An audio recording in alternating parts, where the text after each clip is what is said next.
¿Qué tal? ¿Cómo estáis? Saludos un día más en el segundo programa ya de esta quinta temporada de Pasión en Zaragoza. Aquí, como ya dijimos, pretendemos seguir haciendo llegar la pasión, devoción, tradición, cultura, historia y folclore de nuestra Semana Santa, que al fin y al cabo es la de todos. Queremos seguir haciéndolo para divulgarla, entretener y también, eso sí, transmitir fe y lo que significa la pasión, muerte y resurrección de Jesucristo. Agradecemos de nuevo a Onda Cero Aragón que nos acoja en su casa para grabar este programa, un programa que contará con un repaso a las noticias, como siempre, una interesante entrevista por el 75 aniversario de la Cofradía de la Institución de la Sagrada Eucaristía. Hablaremos de alguna anécdota cofrade con Luis Cáncer siguiendo la misma línea y tendremos una tertulia muy especial y con un toque de humor. Y por supuesto nos iremos de viaje por la provincia de Zaragoza para conocer otras Semanas Santas. Terminaremos por supuesto con la agenda de esta semana. Como siempre agradecemos a todos los que nos escucháis cada semana, ahora en la página web de Onda Cero Aragón. Y estamos muy contentos con las reproducciones y con vuestras valoraciones. No me alargo más, con Javier Casamona a los mandos técnicos en la que es su casa y donde nos trata de maravilla, y con Paco Sangorrín, cuya idea original y entusiasmo nos llevan a seguir aquí un año más, y con quien les habla, tratando de conducir esto como se pueda. ¡Empezamos!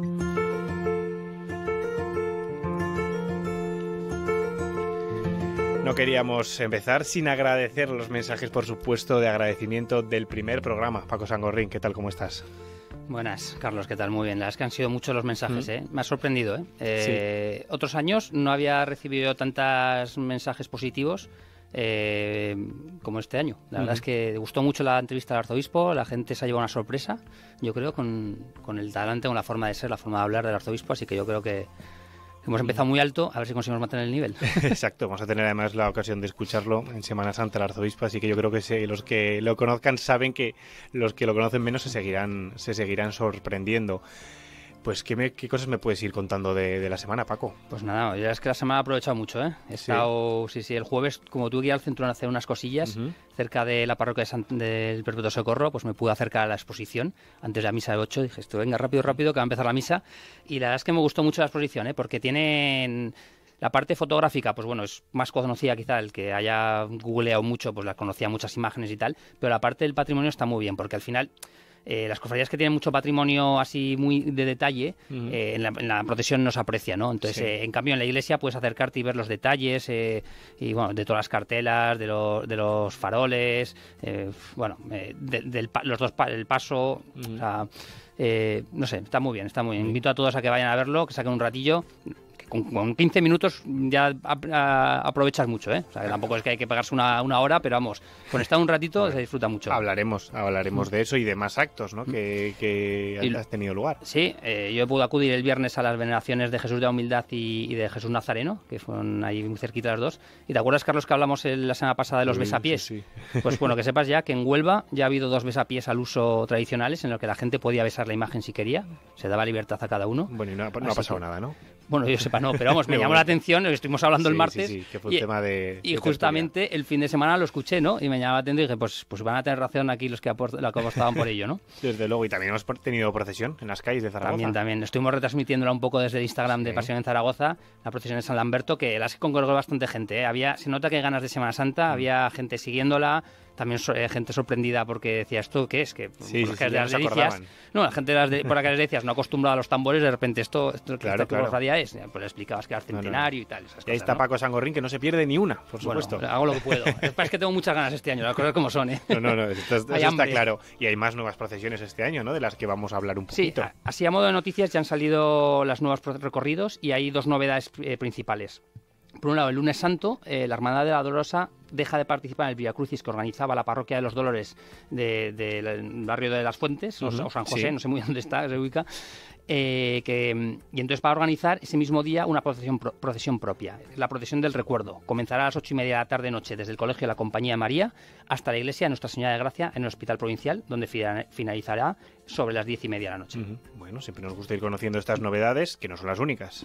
Y luego también el miércoles santo, la Cofradía del Prendimiento, con motivo de su 75 aniversario fundacional, ha organizado una procesión extraordinaria que partirá a las 9:15 de la iglesia San Valero en el barrio de las Delicias y concluirá en la iglesia Santa Isabel de Portugal sobre las 12:20 de la noche. Esto es porque la primera procesión que hizo la cofradía salió de San Valero y fue a San Cayetano. Tendremos tiempo de que nos lo cuenten también, ¿eh? Efectivamente, en esta temporada. No damos más. Y no hay más datos. nuevas procesiones, pero sí que hay procesiones condicionadas por obras. Sí, las obras de la Plaza Samamero pues va a implicar que las cofradías que pasaban por esa calle, por Teniente Coronel Valenzuela, Azoque o 5 de Marzo, van a tener que utilizar otras vías, como puede ser el Paseo Independencia o la Avenida César Augusto.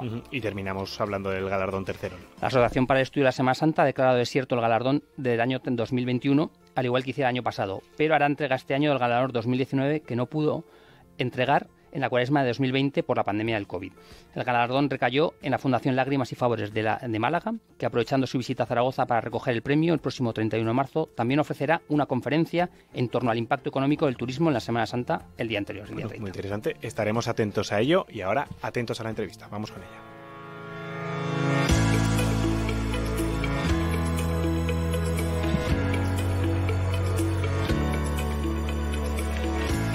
Y no queríamos pasar esta temporada, desde luego, porque ha habido muchos 75 aniversarios, ¿verdad, Paco? Y bueno, y uno de ellos va a ser... Bueno, todos van a ser comentados, ¿no? Sí, en esta temporada. Bueno, este año se acumulan varios, porque empezaron muchos en el 2020-2021 y se han ido prolongando en el tiempo con la paso al prendimiento, la Eucaristía. Entonces, bueno, pues este año están muchos acabando lo que empezaron antes o durante, ¿no? Y uno de ellos es la Eucaristía, que es hoy del que vamos a hablar. Exacto, a veces enfocábamos estos aniversarios de una forma demasiado a veces formal, pero también queremos conocer un poco los entresijos de cada cofradía, las curiosidades, las anécdotas, ¿no? Las efemérides. Y tenemos aquí con nosotros a Carlos Martínez. ¿Qué tal? ¿Cómo estás? Pues muy bien, muy buenas tardes. Y a Enrique Martínez. ¿Qué tal? Pues bien, también. Buenas tardes. Como decíamos, vamos a hacer luego hincapié en más curiosidades, pero bueno, que nos resuman un poquito, quien quiera de los dos, los inicios de la cofradía, ¿no? Cómo surge para aquel que lo desconozca, que tenga menos información sobre esto. Bueno, los orígenes de la cofradía creo que están de sobras conocidos, pero bueno, a raíz de la huelga de los tercerodes del año 35 surge la nueva Semana Santa, que es donde se van incorporando distintas asociaciones en torno a una imagen o un paso de la sangre de Cristo para fundar una cofradía. Entre ellas pues estaban los movimientos y asociaciones eucarísticas de la ciudad, que es las que cogieron de alguna manera el relevo de fundar una cofradía para llevar el paso del cenáculo, que así se llamaba entonces, propiedad de la sangre de Cristo, el Viernes Santo, y hacer una procesión el Jueves Santo. Esto ha ido evolucionando porque se fundó en el Seminario de San Carlos, salíamos del aseo por el problema de ubicación y que no se podía realmente por las escaleras ni el paso que había dentro del interior de San Carlos, y durante muchos años pues hemos salido de la Iglesia del Salvador, de nuestra catedral o cocatedral. Los orígenes son principalmente asociaciones eucarísticas. Son miembros de dichas asociaciones, o adoradores nocturnos, eso es fundamentalmente, y su vida espiritual está dentro de esas asociaciones. Realmente la cofradía lo que les aporta simplemente ya es bastante, lógicamente, es llevar el paso del cenáculo en las procesiones de Semana Santa. ¿Qué ocurre? No tienen vida espiritual, aparte como cofradía, sino que está en su propia naturaleza de su asociación eucarística. Conforme va pasando los años, pues realmente desaparece esa obligación que había inicialmente de ser miembro de una asociación eucarística, y se pasa a que cualquiera que quiera ser puede hacerse, pero se va perdiendo, que continuamos sin tener la espiritualidad como cofradía, y nos quedamos un poco en el limbo porque tampoco tenemos una parroquia donde hacer cultos, ni hacer reuniones, ni nada por el estilo. Y entonces es cuando vosotros incorporáis a la cofradía. ¿O no, más o menos? Bueno, tampoco en los orígenes, ¿no? Bueno, no, pero casi ya estamos llegando estamos en el periodo de la Salle, ¿no? Nos incorporamos los dos en el año 69, o sea, llevamos ya 53 años, 54 Semanas Santas sería con esta. Bueno, toda una vida, ¿no? Sí. Entramos porque, bueno, pues de pequeños, y nuestra abuela, yo lo cuento muchas veces, vivían en la calle Manifestación en el 38, y había 2 balcones que daban a la calle Manifestación, una de las calles por donde pasan tradicionalmente todas las cofradías. La calle Manifestación, exactamente. De hecho, la cofradía tiene una marcha que se llama Manifestación, que es cuando la tocas en ese momento. Y entonces, físicamente, en mi familia nos íbamos, que vivíamos en el católico, nos íbamos a casa de los abuelos a pasar las Navidades y a pasar la Semana Santa, pero con las maletas, que nos quedábamos allí. Entonces, claro, veías pasar todas las cofradías y siempre decíamos, pues yo me quiero hacer una cofradía, porque en mi familia no había ninguna tradición cofrade, sino que tirábamos un poquito del carro nosotros. Conforme empezabas a oír los tambores, porque se empezaban a oír ya por aquellos años, el año 64 ya había empezado ya antes las 7 palabras, entonces, pues claro, pues sonaban los tambores y te levantabas de la cama para ver las procesiones. Y dijimos que querías ver una cofradía. Lo que pasa que siempre los padres pues te lo iban demorando, hasta que al final, por ser estudiábamos los dos en La Salle, pues decidimos, bueno, pues que como había una cofradía en la Salle, que era la cofradía de la institución de Sagrada Eucaristía, pues que queríamos ser de esa cofradía. Bueno, le falta contar una cuestión curiosa, es que en esa casa de la calle Manifestación, que tenía un pasillo infinito, la casa tenía 17 habitaciones, para que nos hagamos idea de lo que era. Por el pasillo, los dos hermanos organizábamos procesiones. Me lo estaba viendo venir, Carlos. Me lo estaba viendo. Me ha dicho lo del pasillo. Yo digo, va a haber procesión por el pasillo. Va a haber procesión. Con la escoba en alto, echábamos una hoja de aquel heraldo inmenso de páginas gigantescas y hacíamos el guión y enroscábamos otra hoja para hacernos un bonito capirote. Te tira la primera piedra que no ha hecho procesiones por el pasillo. Exacto. Sí. Y así empezamos nuestra vida cofrade antes de ser de una cofradía. Entre eso y un poquito la presión del hermano Germán, entonces viceconsiliario de la cofradía, pues efectivamente entramos en esta cofradía. La verdad es que entramos como podíamos haber entrado en cualquier otra en ese momento. Luego es la cofradía la que te va enseñando a ser cofrade y a ir viviendo una devoción, una advocación. Tengamos en cuenta que entramos con 10, 11 años, tampoco se podía pedir mucho más. 10, 11 tuyo, hubo alguno menos. Bueno, pues... Eso que han nombrado, Carlos, es una tónica que Enrique ha coordinado un libro que ha publicado, lo publicasteis a final del año pasado, ¿no? ¿Fue en noviembre o...? Sí, ¿no? más o menos, sí. Que se titula Caminando juntos alrededor de tu mesa y que recoge la historia de la cofradía, pero de una forma más peculiar, que son entrevistas a diferentes hermanos de diferentes épocas, ¿no? Y una cosa que me ha llamado mucho la atención en el libro es que muchos de ellos entran en la cofradía por un motivo y al cabo de los años están haciendo otra cosa y al cabo de otros años acaban haciendo otra cosa y al final acaban haciendo otra cosa, ¿no? Sí. Cuanto más años, pues más cosas han pasado. Los más jóvenes de las entrevistas han pasado por menos, pero se ve que hay una evolución, ¿no? Y que es una tónica común. Sí, en las cofradías yo creo que es una tónica común que la gente que se implica al final acaba pasando por muchos sitios, ¿no? No sé si ha sido también vuestro caso. Pues sí, efectivamente. La verdad es que los dos entramos con la intención de tocar el tambor. Y eso es así. Y 25 años tocando el tambor por ahí, no creo que ponen el libro, ¿no? 20 y tantos. Sí, bueno, yo toqué el tambor. Primero salí 2 años con vela, porque en aquellos años lo de comprarte un tambor no era algo usual. Porque no. O sea, si nuestros padres nos dejaron entrar en la cofradía, ya de ahí a comprar un tambor ni se te ocurra. Salí 2 años con vela, 25 años con tambor.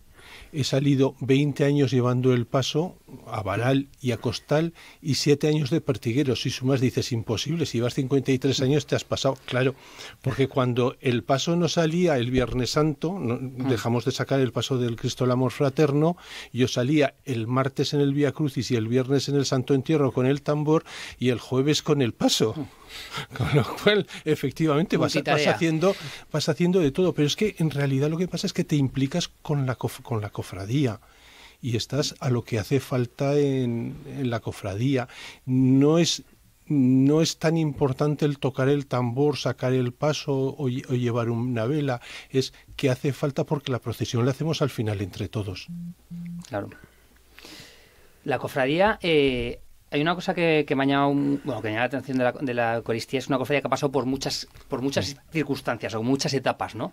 Empezó siendo una cofradía eucarística, digamos que muy asociada a movimientos eucarísticos, en una iglesia que no era parroquia ni nada, como era el Seminario de San Carlos, luego fue un colegio como el Colegio de La Salle, o sea, ha sido cofradía colegial, y finalmente ha acabado primero un paso breve por Santa Mónica y otro en una parroquia como el Perpetuo Socorro. O sea, he tenido como diferentes estados, ¿no?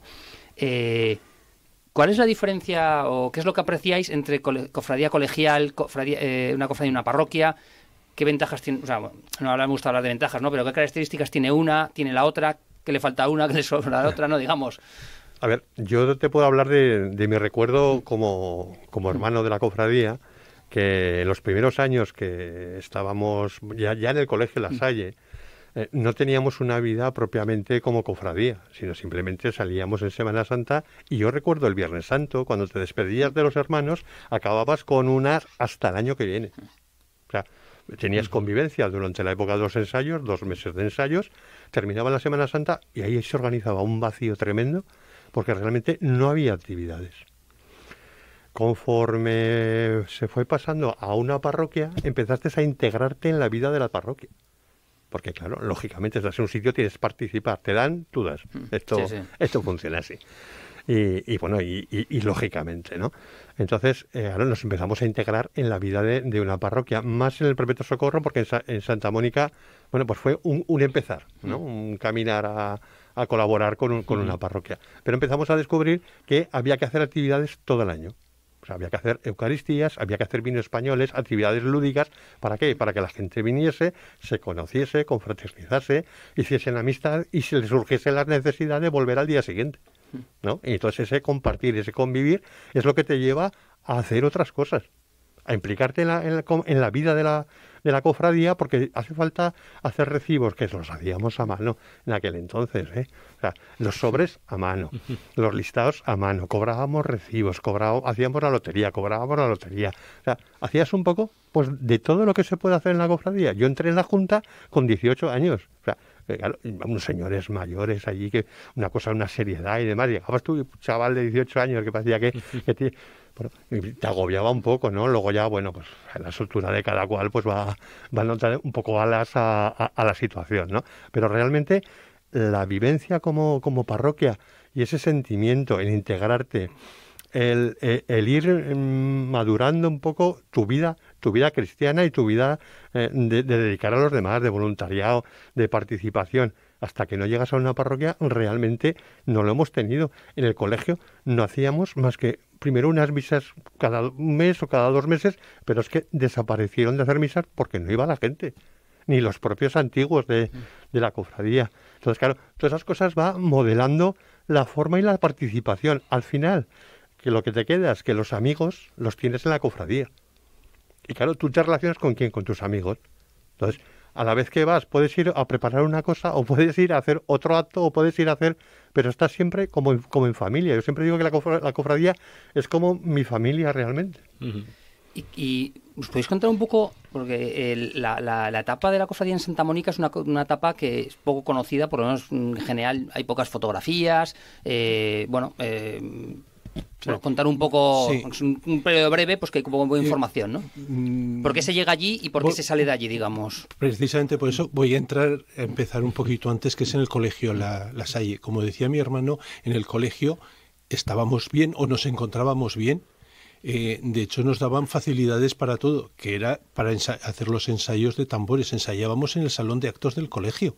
O sea, una cosa que hoy en día dices, dentro del salón de actos, subidos al escenario. Pues sí, ahí es donde ensayábamos. Para ensayar a andar, dábamos vueltas alrededor del salón, alrededor de los asientos o de las butacas, como les queramos llamar. Una cosa...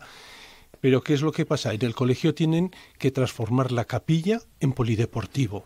Y entonces nos quedamos sin lugar donde celebrar el único culto que tenía la cofradía, que eran los oficios de Jueves Santo. Y entonces decimos, pero vamos, no, o sea, la cofradía sentía con su vocación, que todavía le quedaba eucarística, no podemos salir de procesión sin tener antes unos oficios. Y entonces buscan una parroquia que les acoja. Probablemente, por lo que nos han dicho, por el arciprestazgo, llegó a los hermanos de La Salle la oferta de llegar a Santa Mónica.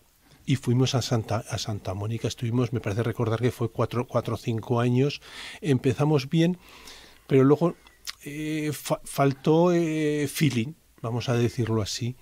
Lo que decías de fotografías, es que hay que pensar que en los años 80 no se hacían habitualmente fotografías. fotografías de los años 90 se empezaron a hacer porque las empecé a hacer yo, porque soy amigo de las fotografías, pero claro, y yo estoy dentro de la procesión, yo no puedo hacer fotos de la procesión. Claro, es que, no se puede ir de pertiguero, claro, no sé, ni tocando el tambor. No a un Flores ni a un Jorge Sese todo el día. No había nacido todavía. Jorge no había nacido. Las primeras fotos que tenemos, de las que hemos incorporado al libro, fue porque nuestros fundadores encargaron un reportaje fotográfico su primer año. Luego porque hemos encontrado fotos en el archivo, ¿no? En el Heraldo, en el archivo provincial y en cosas así. Fernando Pinilla, que también nos ha hecho... Bueno, también nos ha cedido fotografías, pero de eso, o sea, ya no de esos 4 años, porque a lo mejor sí que tenemos alguna foto de la Panera, porque es una cosa que llamó la atención de esos años, pero en Santa Mónica, pues no tenemos ninguna foto. Es curioso, pero es así.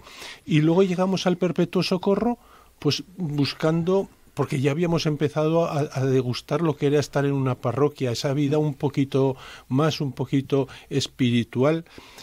Dentro del libro, una de las cosas que sí que hicimos fue incorporar en todos los, donde comienzan la entrevista, la frase que más me ha destacado de cada... Hay grandes frases. De cada uno de los que... El Señor de la Cena vino porque Dios quiso y... Sí. No, yo iba a destacar precisamente porque... Hay muchas.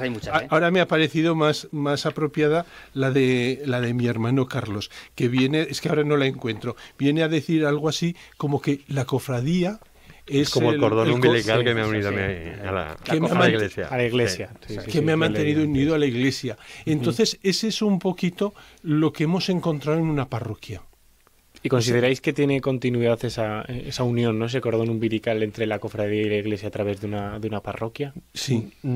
Pero no es tanto la cofradía en la parroquia, es la cofradía y la religiosidad de uno mismo. Uh-huh. O sea, es tu forma de relacionarte con la iglesia, con otros cristianos y hacer tu labor que consideras que debes de hacer como tal. Pero como lo comentabais antes, ¿no? Muchas veces las cofradías que igual no tienen una parroquia tienen que fomentar también que la actividad junto a esa parroquia, junto a otros movimientos que hay dentro de las parroquias, porque también no eres el único, ¿no? Hoy en día las parroquias que tienen más movimiento, luego también tienen otras asociaciones, otros movimientos, otra gente que participa de ella.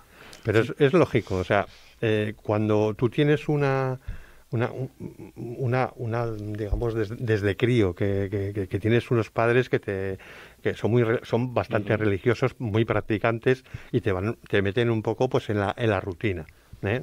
Pero ¿qué ocurre? Conforme vas creciendo, pues de alguna manera te separas un poco, y sin darte cuenta quizá, pero te separas un poco de la religión. ¿Por qué? Porque la vida te lleva a otros derroteros, luego estás en la universidad, que claro, ya has salido del colegio, no tienes ese vínculo.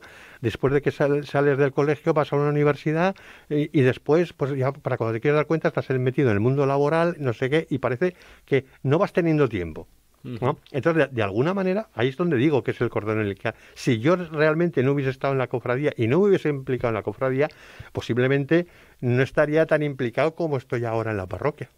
Ni mi vida sería tal como tal. O sea, yo creo que también hay que descubrir ahí el valor, ¿eh? Hablando de la parroquia, era un poco de la religiosidad y la espiritualidad, hay 2 actos que me gustaría destacar que ha impulsado la cofradía en los últimos años, como son las oraciones con los apóstoles y luego no sé si lo llamáis así, la oración ante la cruz y memoria que hacéis en noviembre, no sé si es el nombre técnico, pero bueno. ¿Podéis contar un poco porque son 2 actos que son muy cofrades, creo que son muy iconoclastas, que es lo que somos los cofrades, ¿no? Que rezamos a través de las imágenes, nos apoyamos en los signos, ¿no? Empezando por la oración ante la cruz in memoria, que ya llevamos unos cuantos años haciéndola. Al final las cofradías, en su origen histórico, uno de ellos era la asistencia a los hermanos y especialmente a los hermanos fallecidos y el mantener su recuerdo y su oración. En las cofradías de Zaragoza, pues una de las cosas que nos distinguimos es por tener esa cruz in memoriam en recuerdo de nuestros hermanos difuntos. Entonces lo que consideramos es ya no una obligación, sino una parte de nuestra función esencial es tener esa oración por nuestros hermanos difuntos.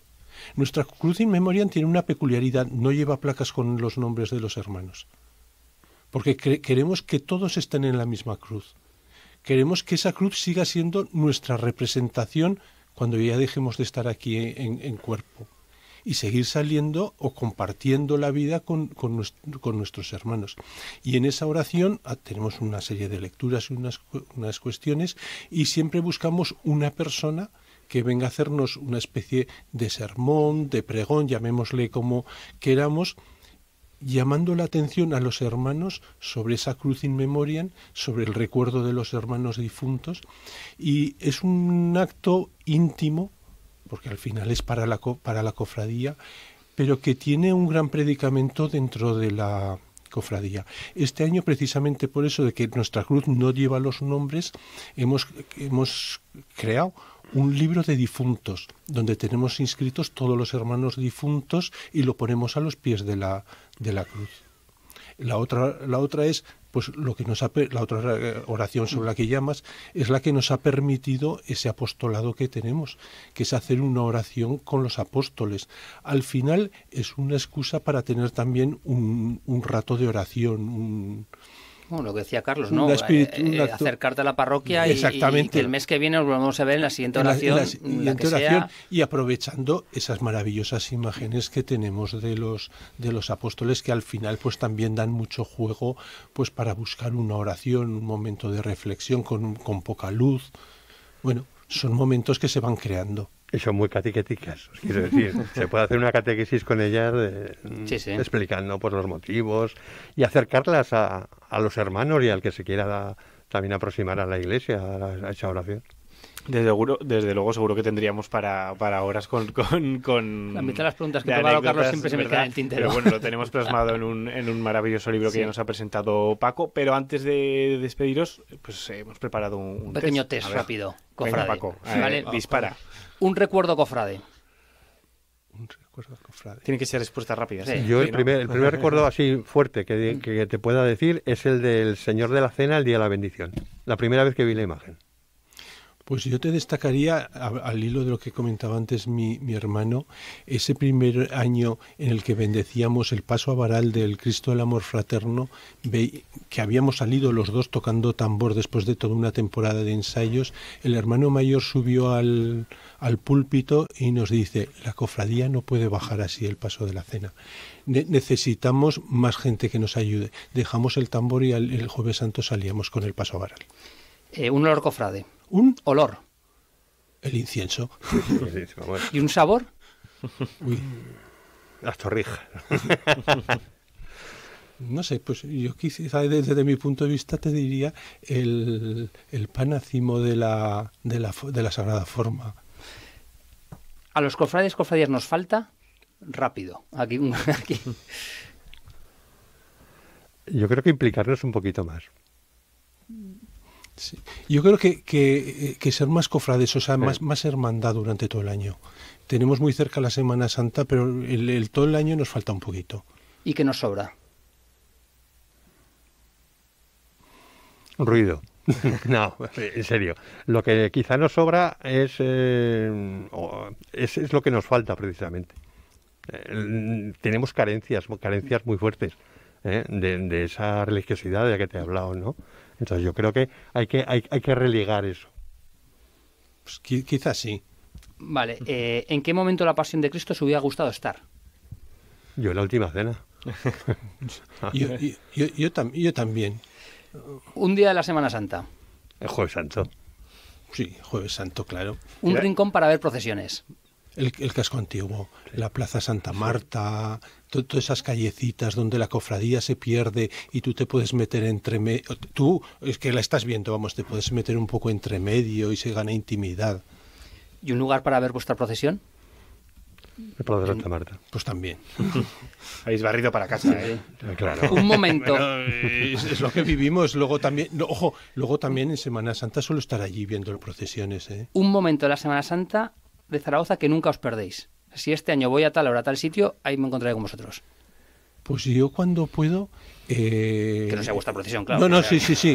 La procesión de la humildad, cuando vuelve a su casa, de vuelta, meterme en el portón de la iglesia de la Magdalena y ver pasar el paso casi a 4 dedos de mi nariz. En la calle, en la estrecha, en la puerta lateral. Sí, exactamente. Vale. Que voy media hora antes para coger sitio en ese agujero. Yo es que realmente me gusta estar viendo casi todas. Pero me creo, Carlos, que no haya una cosa que hagas siempre todos los años. Todos los años seguro que repites algún tipo. Muchas. Hago esta que ha dicho mi hermano. Pues yo qué sé, el Domingo Ramos. Me gusta ir a ver la procesión del Domingo Ramos y verla desde el principio hasta el final. O sea, no solamente quedarme en los tambores, sino ver el paso, que a veces se queda un poco desangelado. Y la última, acabar la frase. ¿La Semana Santa de 2022 será? Pues será de alguna manera la de volver otra vez o intentar volver a la rutina que hemos perdido durante los 2 años y en nuestro caso el tercero porque nos llovió el año 19.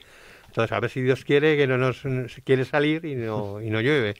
Pero será de alguna forma el retomar un poco la normalidad que hemos perdido con esta pandemia.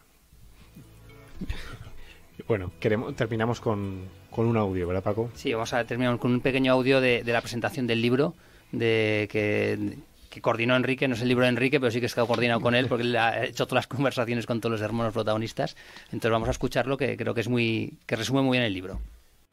Quiero dar las gracias a todos los entrevistados que se han prestado con cariño a contestar mis preguntas y sobre todo desvelar esos sentimientos internos, esas vivencias que al final creo que son lo que nos mantienen unidos como cofrades y cofradías, que las cofradías viven de las vivencias y de los sentimientos. Y aquí antes decía que quería recordar, que luego iba a recordar o decir una cuestión que me decía Víctor. A Víctor, delegado de tambores, le pregunté, ¿y cuando dejes de tocar el tambor, qué harás? Y se me quedó así, y la entrevista se le hice con María, y me dice, ¿qué me dices? Si yo voy a seguir tocando el tambor siempre. Y a ver, Víctor, llegará un momento en que por años, por edad, por enfermedad, por ocupaciones, no podrás seguir tocando el tambor. ¿Qué harás en ese momento? Y se me quedó así. Me necesito llorar, seguro, llorar. Ese sentimiento, esa vivencia es lo que nos da fuerza como cofradía. Las cofradías somos eso, y eso es lo que he intentado plasmar y recoger en este libro. Y ya digo, vosotros, cuando digo vosotros me refiero a los entrevistados, y habéis dado mucha base para encontrar esas motivaciones, no solo para entrar en la cofradía, sino también, sobre todo, para seguir en ella. Muchas gracias a todos. Bueno, y esperamos que la cofradía siga muchos años más, siga creciendo en espiritualidad. La veamos este año, por supuesto, en las calles de Zaragoza. Volveremos a disfrutar de ella. Ahora, de hecho, vamos a hablar con Luis Cáncer un poquito sobre algunas anécdotas también muy peculiares que seguro que se nos han quedado en el tintero. Así que Enrique y Carlos Martínez, hermanos de la cofradía y hermanos de sangre, muchísimas gracias por haber estado hoy con nosotros. Pues muchas gracias a vosotros. Y encantados de estar aquí compartiendo estos minutos. Hablamos con Luis Cáncer. Pasión en Zaragoza. En Onda Cero.